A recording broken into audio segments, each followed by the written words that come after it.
안녕하세요. 저는 이혼을 하고 아이 둘을 키우고 있는 돌싱녀입니다. 새해가 밝았을 때 제가 빌었던 소원이 하나 있었는데요. 다사다난했던 제게 행복만 가득했으면 좋겠다라는 소원을 빌었었어요. 매년 저희 아이들을 위한 소원만 빌다가 올해 처음으로 저를 위한 소원을 빌었는데 하늘에서 힘들게 살아온 제가 가여우셨는지 저의 소원을 들어주셨더라고요. 아직까지는 돌싱녀에 대한 시선이 좋지 않은 게 사실이잖아요. 그래서 이번에 이혼을 하게 되면서 아직 일어나지도 않은 일들에 정말 걱정을 많이 했었어요. 특히나 제게 보내는 안 좋은 시선들보다는 어린아이들이 받을 상처가 걱정이 됐죠. 그래도 다행히 저희 아이들은 일찍이 철들어서 제 마음을 이해해 주는 거예요. 이제 겨우 초등학교 다니고 있는 아이들이라 또래 친구들과 웃고 장난치기 바쁠 텐데 의젓한 모습을 보고 있으면 벌써부터 어른이 되게 만든 것 같아 마음이 많이 안 좋습니다. 아이들이 제게 기대해야 하는데 오히려 제가 아이들에게 기대고 있다는 생각이 들었어요. 한 번은 큰딸이 제게 찾아와 연인은 원래 만나다 헤어지고 하는 것이라고 학교에서 배웠다며 이혼이 나쁜 게 아니라고 했다고, 그러니 자신들에게 미안해하지 말라고 하더라고요. 그날 저희 큰딸 말 듣고 제가 얼마나 울었는지 몰라요. 큰딸에게 너무 고마우면서도 동시에 잊고 지냈던 악몽이 떠오르면서 남편을 저주하게 됐어요. 제게 상처 준 건 괜찮지만 아이들에게까지 상처를 준 남편을 갈기갈기 찢고 싶었죠. 제가 어쩌다 남편을 저주하게 됐고 최근 남편이 어떻게 지내고 있는지 지금부터 그 이야기를 여러분들께 들려드리려고 합니다. 저는 어렸을 때 아버지의 정을 느껴본 적이 단 한 번도 없었어요. 아버지라는 사람은 도박에 빠져서 벌어오는 돈도 없이 저희 어머니 돈만 축내기 바쁜 사람이었거든요. 어머니께서 새벽까지 일하셔서 돈을 벌어오시면 그 돈은 싹 다 아버지의 도박으로 나가게 되는 거예요.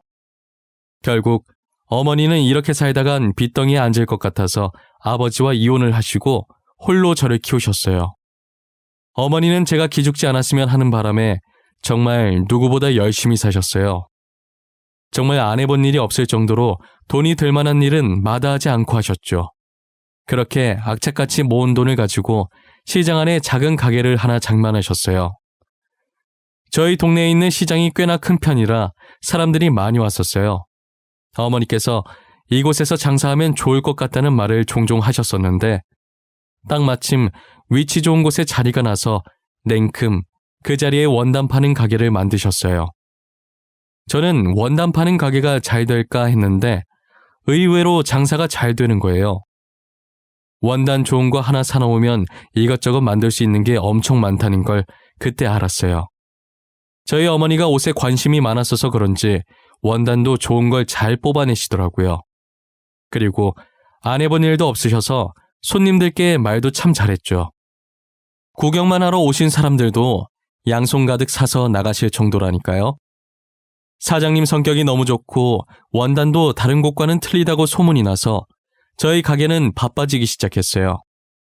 부모님께서 제가 갓 초등학교에 들어갔을 때 이혼하셔서 중학생 때까진 기죽어서 지냈었거든요.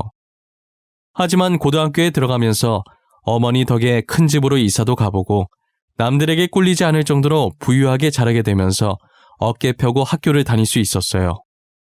늘 제게 미안해 하시던 어머니도 제가 웃음을 되찾자 덩달아 얼굴이 피시더라고요. 저는 든든한 어머니 밑에서 대학도 가고 나름 직장도 잘 가게 되었어요. 그리고 제가 남들보다 비교적 늦게 결혼을 한 편이에요. 제가 결혼하던 당시에 제 친구들은 이미 자식들을 유치원에 보내고 있었어요. 아무래도 이혼 가정에서 자라다 보니 제 자식에게까지 저의 아픔을 물려주게 될까봐 지레 겁을 먹어서 결혼이라는 걸 안 하고 싶어 했어요. 그렇다고 연애를 아예 안 한 것도 아니었어요. 비혼주의임을 미리 밝히고 연애를 하긴 했지만 결국 나중엔 항상 상대 쪽에서 결혼을 바라더라고요. 결혼 얘기가 나오는 순간 저는 상대방에게 이별을 구했었어요. 그러다 건너 소개를 받아 연애를 하게 됐는데 6개월 만에 임신이 된 거예요. 저는 아이를 낳아 키울 자신이 없었는데 남편이 낳아서 키우자고 하는 바람에 어쩔 수 없이 원치 않게 결혼을 하게 됐어요. 그래도 남편이 저를 많이 도와주고 시댁살이도 없어서 걱정과 다르게 결혼 생활을 잘하고 있었어요. 다른 건 정말 다 괜찮았는데 하나 문제가 있다면 그건 바로 남편의 직장이었는데요. 남편은 중소기업에 다니고 있었는데 저와 결혼할 때도 회사 재정이 좋지 않았었어요. 제가 남편보다 좋은 직장을 다녔었지만 출산과 육아 때문에 일을 그만두게 되면서 돈 벌 사람이 없었어요. 그래서 언제 망할지 모르는 회사 때문에 저희 부부는 하루하루 늘 조마조마했었어요. 늘 걱정 속에 살고 있었는데 결국 남편 회사는 얼마 지나지 않아 부도 처리가 났어요. 하루아침에 남편은 직장을 잃었고 저도 곧 출산을 앞두고 있어서 걱정이 많았어요. 그러던 와중에 어떻게 하셨는지 친정어머니께서 남편 실직 소식을 접하시고 제게 연락을 주신 거예요. 다연아, 진서방 실직된 거 들었어. 지금 진서방 어때? 속이 말이 아닐 텐데 걱정이네. 그래서 다른 데 일할 곳은 있는 거야? 엄마가 어떻게 알았어? 일부러 엄마 걱정할까 봐 말 안 한 건데. 혹시 우리 남편이 엄마한테 말했어? 지금 누가 말했는지가 중요해. 취직하는 게 중요하지. 안 그래도 이번에 2호점 내려고 했는데 진서방 아직 직장 못 구했으면 그거 진서방한테 맡기려고 전화했어. 2호점 낼까 말까 몇 년째 고민하더니 결국 내기로 한 거야? 그런데 우리 남편 서비스직 해본 적이 한 번도 없어서 잘하려나 모르겠네. 진서방 나한테 엄청 싹싹하잖아. 아마 손님들한테도 잘할 거야. 서비스직은 다른 거 필요 없어. 손님들한테 친절하기만 하면 돼. 저희 남편은 친정어머니의 도움으로 작게 가게를 하나 차리게 됐어요. 처음엔 원단에 대해 아는 게 없으니 친정어머니께 교육받으면서 많이 고생했어요. 정식 오픈 전까지 집에서 원단에 대한 책을 읽고 직접 원단 샘플들을 만져보면서 열심히 공부했어요.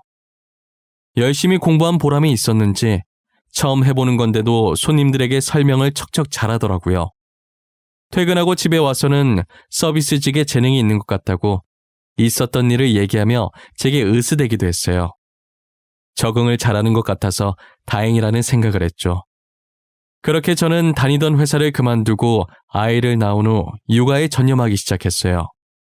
제가 육아를 하는 사이 남편 가게는 이제 어느 정도 자리를 잡아가는 듯 했어요. 단골 손님도 생겼다고 얼마나 좋아했는지 몰라요.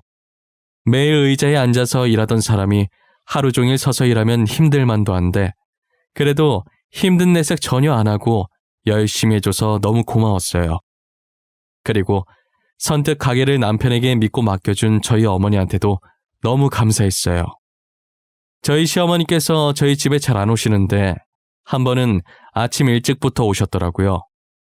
양손 가득 제가 좋아하는 반찬들을 바리바리 싸들고 말이에요. 혜미야, 애는 키울만하니? 혼자서 힘들 텐데 어쩌고 있나 싶어서 들렀어. 이거 네가 좋아하는 것들로 한번 만들어봤는데 내 입엔 간이 맞던데 넌 어떨지 모르겠다. 아유, 어머님도 참 저희 잘해서 먹어요. 이렇게 힘들게 들고 오실 필요 없는데 다음에 오실 땐 빈손으로 오셔도 돼요. 남편 가게 잘 돼서 오히려 저희가 어머님께 대접해야 하는데. 무슨 소리야. 이게 다 안사돈 덕분에 잘 된 건데 내가 잘해야지. 아니, 사실은 내가 아들놈 너무 걱정돼서 사돈한테 부탁을 했었거든. 네? 그게 무슨 말씀이세요? 어머님께서 저희 엄마한테 무슨 부탁을... 혹시 남편 일 저희 어머니한테 말씀하신 게 어머님이셨어요? 아니, 나는 답답해 죽겠는데 마땅히 말할 사람이 없더라고. 그래서 안사돈한테 말했더니 걱정하지 말라고 자기가 방법을 찾아보겠다고 하지 않니. 근데 이렇게 가게를 주실 줄 누가 알았겠어. 그동안 저희 어머니께서 남편 실직된 걸 어떻게 알았나 했더니 시어머니께서 말하신 거더라고요. 아무리 말할 곳이 없다지만 어떻게 그런 얘기를 사돈한테 한단 말이에요. 자기 아들이 처자식 지킬 힘도 없는 무능한 사람이라고 얘기한 꼴인데 부끄러운 줄도 모르나 봐요. 저는 시어머니의 말을 듣고 어이가 없었지만 그래도 가게가 잘 되고 있으니 그냥 넘어갔어요. 정말 가게가 잘 돼서 망정이지 친어머니께서 남편에게 가게 맡겼다가 혹여나 망했어 봐요. 그랬다간 2번 다시는 친정어머니 볼 면목이 없었을 거예요. 3년 정도 지나서 남편 가게가 친어머니 가게보다는 손님이 많이 적었긴 하지만 그래도 나름 안정적인 매출을 가지고 있었어요. 앞으로 계속 이대로만 가주면 친정어머니 가게만큼이나 커질 수 있을 것 같았어요. 저희 어머니께서는 가게 매출이 조금만 더 올라가면 아예 건물을 사서 장사를 하려고 했어요. 아직은 좋은 자리에 건물이 안 나와서 다른 사람 건물을 임대해서 장사하고 계셨거든요. 오랫동안 같은 자리에서 일을 해서 그런지 어머니께서는 지금 건물주 분과도 친하셨는데 근래에 그 건물을 어머니께 매매를 할지 말지 얘기가 오가고 있는 모양이더라고요. 아직까지는 매매 생각이 없는데 만약 매매를 하게 된다면 어머니께 팔고 싶다고 말이에요. 어머니께서는 팔아주기만 한다면 그 건물을 사고 싶어 하셨어요. 여전히 장사도 잘 되고 함께해온 추억들도 많은 가게니까요. 저도 어머니와 같은 마음으로 그렇게만 되면 좋겠다고 생각했어요. 그렇게 행복한 생각을 하고 있던 어느 날 남편이 퇴근하고 오랜만에 친구 좀 만난다고 해서 저 혼자 집에 있게 됐는데 친정어머니께서 사고가 났다는 전화를 받게 됐어요. 저는 곧장 병원으로 갔는데 어머니 상태가 생각했던 것보다 심각한 거예요. 골절 정도로만 생각했는데 도착해보니 당장 수술을 해야 할 상태더라고요. 하지만 남는 수술실 자리가 없어서 수술을 못하고 있었어요. 선생님, 저희 엄마 다 죽어가는데 왜 수술 안 해줘요? 이렇게 가만히 보고만 있을 거냐고요? 이러다 저희 엄마 죽으면 선생님이 책임지실 거예요? 저희도 당장 수술을 해드리고 싶지만 당장 남는 수술실이 없어요. 지금 다른 병원 알아보고 있으니까 조금만 기다려주세요. 선생님 제발요. 저희 엄마 벌써 죽으면 안 돼요. 저 아직 효도도 못했어요. 제발 살려주세요. 네? 엄마, 조금만 참아. 응? 엄마 뭐라고? 안 들려. 힘든데 억지로 말하려고 하지 마. 나중에 수술하고 말해줘. 저는 수술실에 자리가 없다는 의사의 말에 정신을 놓고 있었어요. 와중에 저희 친정어머니는 제게 무어라 말을 하시더라고요.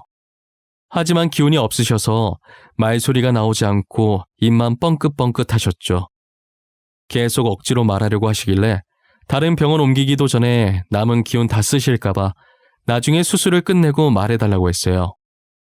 10분 정도 지나니 다른 병원 수술실을 잡을 수 있었고 저희는 구급차에 올라탔어요. 저는 다른 병원으로 가면서 남편에게 전화를 했는데 논다고 정신이 없는지 받질 않더라고요. 친정어머니는 저렇게 사경을 헤매고 남편은 전화를 안 받으니 참았던 눈물이 나오기 시작했어요. 지금 누구보다 친정어머니께서 제일 힘드실 텐데 괜히 걱정 끼칠까봐 안 울려고 했는데 한 번 터진 눈물은 멈출 생각을 안 하고 계속 흐르더라고요. 그래도 다행히 병원에 다 와가길래 친정어머니께 조금만 참으라고 했어요. 저희 어머니께서는 제 눈물을 보시더니 닦아주려고 하신 건지 제게 손을 뻗으시는데 제 얼굴에 닿기도 전에 툭 하고 힘없이 떨어지는 거예요. 그러더니 곧이어 같이 타고 계시던 구급대원께서 급하게 심폐소생술을 하셨어요. 드라마에서 보던 것처럼 제 사고 회로는 정지됐고 모든 장면이 스노우 모션처럼 느껴졌어요. 그리고 그게 제가 본 저희 어머니의 마지막 모습이었습니다. 당시 제가 둘째를 임신한 지 7개월쯤 됐을 때였는데 부랴부랴 저희 어머니 장례식장을 알아보고 새벽부터 조문객을 받다가 해 밝았을 때 제가 잠시 짐 챙기러 집으로 들어갔어요. 남편은 그날 친구 집에서 자고 안 들어온 것인지 보이지 않았고 대신 시어머니께서 계셨어요. 언제 저희 집에 오신 건진 모르겠지만 시어머니께서는 친정어머니 장례식에 못 가게 저를 막았죠. 너 제정신이니? 지금 만삭인 몸으로 어딜 가겠다는 거야? 출산 앞두고 장례식장 가는 거 아니다. 원래 경사 앞둔 날엔 그런 곳 가는 거 아니다. 어머님, 다른 사람도 아니고 저희 엄마예요. 하나밖에 없는 딸이 어떻게 엄마 장례식장을 안 가요? 만약에 어머님이 이 상황인데 남편이 저 임신했다고 경사 앞뒀더니 안 가겠다고 하면 어떤 기분이겠어요? 나는 너랑 우리 손주 위해서 하는 말인데 꼭 그렇게 되받아쳐야 되겠니? 새벽부터 봤으면 됐잖아. 그러다가 부정 타서 우리 손주까지 잘못되면 어떡하려고 그러냐? 어? 어떻게 너만 생각해? 어머님, 말은 똑바로 하셔야죠. 저를 위해서요? 지금 어머님은 뱃속의 아이만 생각하고 계시잖아요. 진짜 저를 위하시면 지금 이렇게 막으시면 안 되는 거죠. 막말로 이미 이 세상에 없는 사람인데 너가 갔는지 안 갔는지 어떻게 알아? 네가 간다고 해서 사돈께서 다시 살아나는 것도 아니잖니. 시어머니께서는 되도 않는 말을 하면서 장례식장에 못 가게 막으시는 거예요. 어쩜 입만 열면 저렇게 재수없는 말을 하시는지 저것도 능력이라고 생각했어요. 저는 남편이라도 대신 보내려고 전화했는데 남편도 가게에 일이 생겼다고 못 가겠다고 하더라고요. 그 가게도 친정어머니 때문에 하게 된 거면서 하루만이라도 쉰다고 하고 가면 될 걸 그거 하나 못 가준다고 하니 너무 서운하고 친정어머니한테 미안했어요. 어쩔 수 없이 저는 이모와 외삼촌들에게 사정을 이야기했고 마지막까지 잘 부탁한다고 했어요. 이모와 외삼촌들은 당시 제 몰골이 말이 아니었기 때문에 알겠다고 걱정하지 말라고 하셨죠. 죄송한 마음에 보조금은 전부 이모와 외삼촌들이 나눠 가지겠어요. 결국 저는 친정어머니의 마지막 가시는 길을 함께하지 못했었죠. 평소 짠순이셨던 어머니께서는 제게 많은 유산을 남겨주시고 떠나셨어요. 친정어머니의 마지막도 못 지킨 못난 딸이라 감히 이 돈들을 쓸 수가 없어서 시어머니와 남편 몰래 다른 곳에 보관을 하고 있었어요. 친정어머니께서 살던 집과 가게는 그대로 뒀어요. 추억이 가득 담긴 공간들이라 그런지 도저히 팔 수가 없겠더라고요. 가게도 둘째 낳고 제가 어머니를 뒤이어서 운영하고 있었어요. 직접 일을 해보진 않았지만 어머니께서 가게 운영하실 때 어깨너머로 본 적도 많았고 집에서 육아만 할 때 남편이 공부하던 거 종종 보곤 해서 기본적인 건 다 알고 있었거든요. 그래서 어렵지 않게 가게 운영을 할 수 있었던 것 같아요. 저는 시어머니께서 장례식에 못 가게 한 게 계속 생각나서 당장 이혼하고 싶었지만 아이들 때문에 혼자 참으면서 몇 년이라는 시간을 흘러 보냈었어요. 세월이 벌써 이만큼이나 흘러 둘째가 초등학교에 입학하게 되었는데 아직도 저희 어머니에게 사고 낸 범인을 찾지 못했었어요. 곧 있으면 공소시효가 끝나는데 이대로 범인도 못 찾고 끝낼까봐 초조해지더라고요. 어떻게 범인을 찾아야 할까 고민을 하고 있던 와중에 TV를 보는데 범인을 찾지 못한 미제 사건을 다루는 프로그램이 있는 거예요. 저는 지푸라기라도 잡는 심경으로 저희 어머니 사건을 그 프로그램에 제보했어요. 많은 사건들이 있어서 제 제보가 방영될 거라고는 기대도 안 하고 있었는데 얼마 뒤 저희 어머니 사건이 방송에 나오더라고요. 저녁을 먹으면서 보고 있었는데 남편이 그 방송을 보고 숟가락을 떨어뜨리는 거예요. 여보, 밥 잘 먹다가 갑자기 왜 그래? 숟가락 하나 더 가져다 줄까? 청소 깨끗이 해도 금세 바닥에 먼지 쌓여서 더러워. 잠시만 기다려봐. 아니, 괜찮아. 근데 저게 뭐야? 지금 저거 우리 장모님 사고 난 거 얘기하는 거 아니야? 장소도 그렇고 장모님 사고 당시랑 너무 비슷한데? 아, 저거 우리 엄마 사고 난 거 맞아. 내가 제보했거든. 혹시나 뭐라도 도움될까 싶어서. 경찰한테 맡겨도 몇 년째 범인을 못 잡으니까 너무 답답하잖아. 그래서 제보했어. 왜 당신 마음대로 제보를 해? 할 거였으면 나한테 먼저 상의를 하고 했었어야지. 왜 말도 없이 저런데 제보를 하고 그래? 갑자기 왜 화를 내고 난리야? 내가 뭐 못할 짓이라도 했어? 딸인 내가 제보하겠다는데 왜 당신 유난이야? 우리 엄마 사건 내 마음대로 제보도 못해? 당신 뭐 찔리는 거라도 있어? 아니, 찔릴 게 뭐가 있어? 그러니까 내 말은 나도 장모님을 친어머니처럼 생각했는데 나한테는 말도 없이 당신 혼자 결정하니까 그래서 잠시 흥분했던 것 같아. 미안해. 그럼 애초에 그렇게 얘기했으면 좋았잖아. 왜 화부터 내서 괜히 싸움을 하게 만들어? 나도 말 안 하고 마음대로 한 거 미안해. 당신도 우리 가족인데. 대뜸 남편이 제게 화를 내서 당황했었는데 남편 말 듣고 보니 어느 정도 일리도 있더라고요. 저희 어머니라 아무 생각 없이 제보를 한 것이었는데 남편 입장에서는 서운할 수도 있었을 것 같아요. 자신도 장모님과 사이가 되게 각별했는데 자신에게는 말 한마디 없이 제 마음대로 했으니까요. 한편으로는 이게 그렇게까지 화낼 일인가 싶기도 했어요. 그러다 며칠 뒤 시어머니께서 평소와 다른 행동을 하셨어요. 처음엔 저희 둘째에게 첫째 이름을 부르시더니 첫째 보고는 누구냐고 하시더라고요. 그러더니 다짜고짜 제 머리채를 잡고 첫째를 어떤 놈한테서 낳은 아이냐고 난리인 거예요. 한참 난리 피우시다가 제 머리채를 잡고 있던 손에 힘이 풀리더니 이내 자기 손을 보면서 방금 자기가 뭐 한 거냐고 제게 미안하다고 하셨어요. 그런데 시어머니 표정에 정말 아기가 없어 보이는 게 순간 설마 했어요.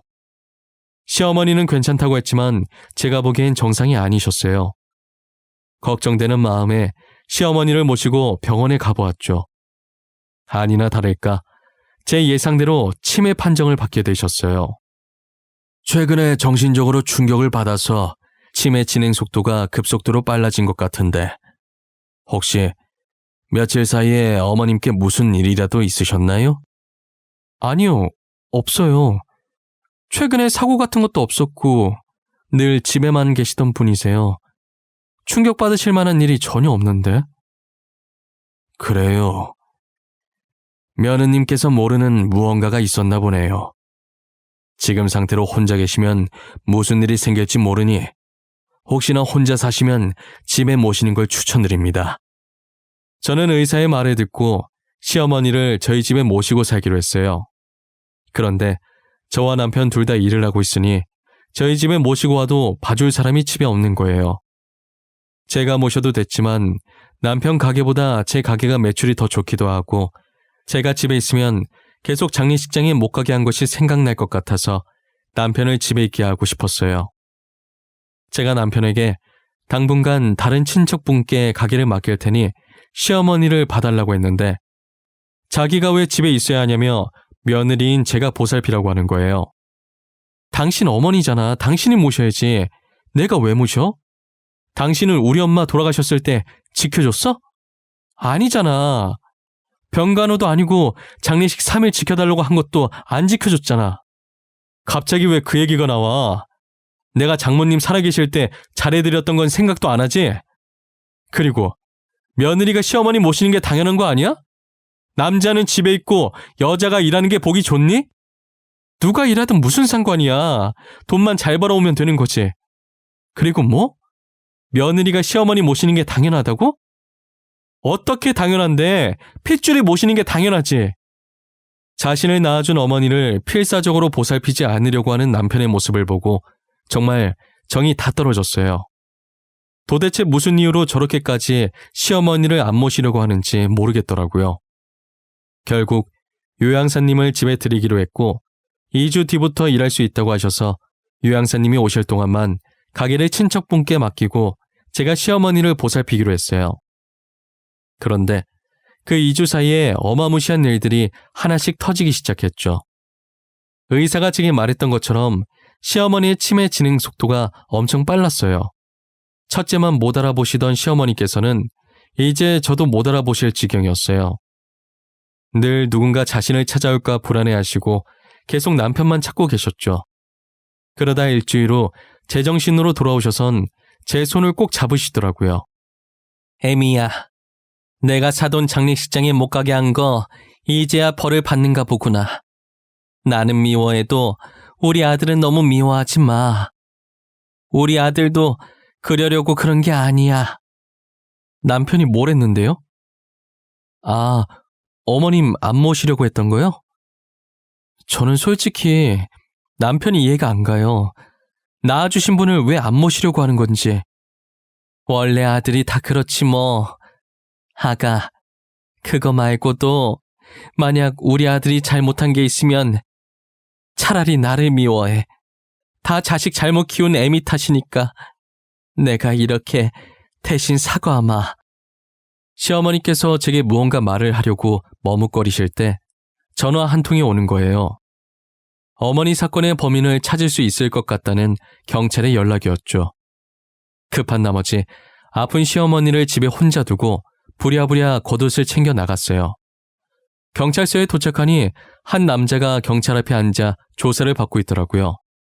그 사람은 저희 어머니 사건의 유일한 목격자였어요. 목격자는 경찰서에 오기 전날 밥을 먹으면서 미제 사건 프로그램을 재방송으로 보고 계셨대요. 계속 보고 있는데 당시 자신이 그 장소를 지나갔던 기억이 있는 것 같다고 하더라고요. 그때 졸음운전 때문에 노랫소리를 엄청 크게 해놓고 가고 있었는데도 잠이 쏟아졌었대요. 그래서 잠시 차를 정차해두고 차 안에 놔뒀던 졸음껌이 생각나서 찾고 있었대요. 목격자가 졸음껌을 찾을 때쯤 목격자가 있던 차선의 반대편에서 사고가 났고 차 안에 있던 목격자는 노랫소리가 너무 커서 사고 난 걸 듣지 못했다고 하시더라고요. 그리고 졸음껌을 찾고 출발할 때는 이미 사고 낸 차량이 없었고 워낙 어두워서 사람이 쓰러져 있는 것도 못 보셨다고 하시더라고요. 그런데 가끔 찝찝한 느낌이 들면 그게 대부분 맞아떨어지잖아요. 목격자도 재방송을 보면서 기분 나쁜 찝찝한 느낌이 들더래요. 언제 무슨 일이 생길지 몰라서 1년마다 블랙박스를 백업시켜뒀다고 하시더라고요. 그래서 확인을 해보니 다행히 그때 영상이 정확히 찍혀 있어서 차 번호판은 잘 보이지 않는데 도움이 될까 하고 날 박는 대로 경찰서에 왔다고 하셨어요. 경찰은 그 영상을 받아서 번호판이 찍힌 화면을 확대하기 시작했어요. 그리고는 번호판을 조회해보는데 제가 많이 보던 이름이 뜨더라고요. 동명이인이겠지 했는데 모든 정보들이 저희 남편과 일치했어요. 곧바로 경찰은 남편을 잡으러 갔고 저는 남편에게 무슨 말이라도 들어보려고 계속 기다렸어요. 얼마 지나지 않아 남편이 끌려왔고 저를 발견한 남편은 고개를 푹 숙이고 있더라고요. 알고 보니 남편이 실수로 사고를 냈는데 그게 저희 어머니였던 거죠. 내려서 얼굴을 확인하고 너무 놀래서 도망갔다고 하더라고요. 그래서 죄책감에 저희 어머니 장례식장에도 안 갔던 거였어요. 제가 제보했을 때 왜 그렇게 화를 냈나 했더니 자신이 범인인 것이 밝혀질까봐 그랬던 거예요. 그리고 그동안 자기가 빠져나갈 방법을 찾느라 제게 시어머니를 맡겨놓은 거였어요. 시어머니도 이 사실을 알고 있냐고 했더니 제가 제보했을 때 무서워서 시어머니께 말했다고 하더라고요. 아마도 시어머니께서는 남편의 말에 충격을 받아 저렇게 되신 것 같았어요. 그래서 제게 아들 대신 자신이 사과를 대신하신 거고요. 저는 더 이상 남편과 함께했던 집에 있을 수가 없어서 짐을 챙겨 본가로 가려고 했어요. 집에 도착하니 시어머니께서 거실에서 눈을 감고 잠자듯 누워있는 거예요. 그런데 설마 하는 마음이 들어서 시어머니 손을 잡았는데 차갑더라고요. 저는 바로 구급차를 불러서 시어머니를 병원으로 모셨지만 이미 많이 늦은 상태였죠. 시어머니께서는 친정어머니와 제게 미안한 마음에 잘못된 선택을 하셨어요. 남편은 경찰서에 있어서 시어머니 마지막 가시는 모습도 보지 못했고 저는 냉정하지 못해서 시어머니 장례식장을 남편 대신 지켜드렸어요. 시어머니를 보내드리고 나서 바로 남편과 이혼을 했어요. 아이들은 제가 키우는 조건으로 이혼을 했고 남편 가게도 친척한테 넘겨줬죠. 아이들은 고맙게도 제가 걱정했던 것보다 정말 씩씩하게 잘 자라주고 있어요. 이혼하고 가만히 생각해보니 저희 어머니도 불쌍하지만 시어머니도 참 불쌍한 분이세요. 시어머니 유품 정리하다가 마지막에 누워 계시던 자리에 편지가 발견됐는데 제게 장례식장에 못 가게 막은 것도 다 전 남편이 시킨 일이더라고요. 경사 앞두고 그런 곳 가면 안 된다고 한 것도 다 전 남편이었어요. 만약 저를 장례식에 보내서 아이가 잘못되면 다 시어머니 탓이라고 했다더라고요. 아들 하나 잘못 키워서 지금 이게 뭔가 싶습니다. 전 남편은 현재 징역 살고 있고 시어머니가 돌아가시면서 충격에 반쯤 미친 사람처럼 있다고 하더라고요. 아무래도 자기가 제게 한 짓이 그대로 돌아간 것 같아요. 차라리 그때 실수였다고 자수했더라면 과연 상황이 달라졌을까요? 이혼은 하겠지만 그렇다고 이렇게 비극적인 결말은 나오지 않았겠죠. 정말 세상엔 영원한 비밀은 없다는 말이 맞는 것 같아요. 전 남편도 몇 년이 지났지만 이렇게 비밀이 수면 위로 떠올랐잖아요. 여러분들도 속에 품고 계시는 비밀들이 하나씩은 있을 거예요. 만약 타인에 관한 비밀들이라면 더 늦기 전에 먼저 밝히고 용서를 구하시는 편이 더 나으실 거예요. 전 남편처럼 괜히 숨기려고 했다가 더 큰 화를 입지 않으셨으면 하네요. 지금까지 제 사연 들어주셔서 감사드리며 늘 건강하시고 행복한 날만 가득하셨으면 좋겠습니다.